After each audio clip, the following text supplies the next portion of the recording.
Voici un jeu qu'on va appeler Wikipédia. Le but est de partir d'une page, admettons chocolat, et d'atteindre, admettons, loup-garou, en ne cliquant et en se servant uniquement des liens hyperliens qui sont en bleu, qui nous permettent de rester sur Wikipédia et d'aller d'une page à une autre, à une autre, à une autre. En fait, on a fait une partie de ce jeu avec un ami hier, et je me suis rendu compte à quel point ce mec était trop fort pour arriver, peu importe de quelle page nous partions, pour atteindre les nazis, Adolf Hitler. Ce mec est trop fort, et je me suis rappelé qu'il y a une loi qui existe, qui s'appelle la loi Godwin, qui dit, de par son inventeur, plus une discussion en ligne se prolonge, plus la probabilité d'y trouver une comparaison impliquant les nazis ou Adolf Hitler s'approche de 1. Et, et en fait, ce mec a totalement raison. On utilise un peu la loi de Godwin quand on n'a plus aucun argument et qu'on traite l'autre de nazi. On peut plus ou moins trouver ce système argumentaire dans le sophisme qui est l'art de la rhétorique et de savoir parler. À la Grèce antique, c'était un peu vu comme une insulte de se traiter de sophiste, parce que c'était basé uniquement sur l'art et la manière de persuader l'autre et de le convaincre, plutôt que réellement en apportant de la sagesse et d'autres connaissances. De nos jours, un sophiste, c'est un peu une personne qui nous dirait qu'on peut gagner 10 000 euros en une semaine. C'est possible, mais pas grâce à eux, quoi. Si vous avez affaire à un pleutre sophiste, il fera sûrement le sophisme de l'épouvantail, qui est une déconstruction mentale de son adversaire, en pensant que vous êtes une sorte d'amalgame. Il va alors construire dans sa tête votre point de vue, en fonction des arguments que vous avez émis auparavant.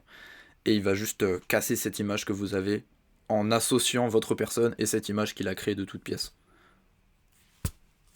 Comme les Lego, quoi. Il y a un autre raisonnement que font beaucoup les sophistes, c'est le raisonnement de la pente savonneuse. Il y a d'autres termes, par escalier, pente glissante, ce genre de choses. En fait, c'est toujours voir plus loin que là où c'est censé s'arrêter. Ça sera toujours quelque chose de dramatique.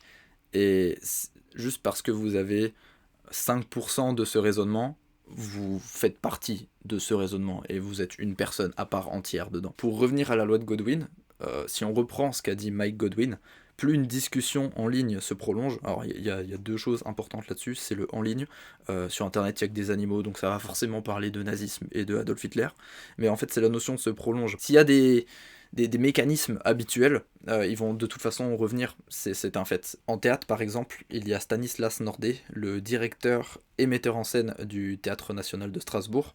Dès qu'il fait une pièce, on sait de toute façon qu'il va y avoir des gens nus dedans.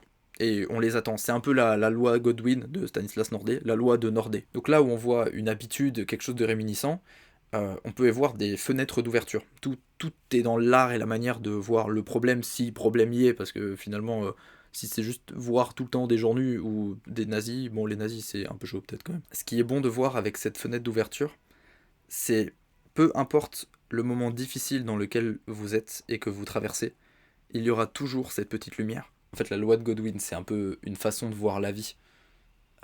Peu importe quel moment difficile vous passez actuellement, il y aura forcément ce moment agréable qui vous attend quelque part. N'oubliez jamais de rêver, croyez en vos rêves. Et tant qu'il y a de la vie, il y a de l'espoir.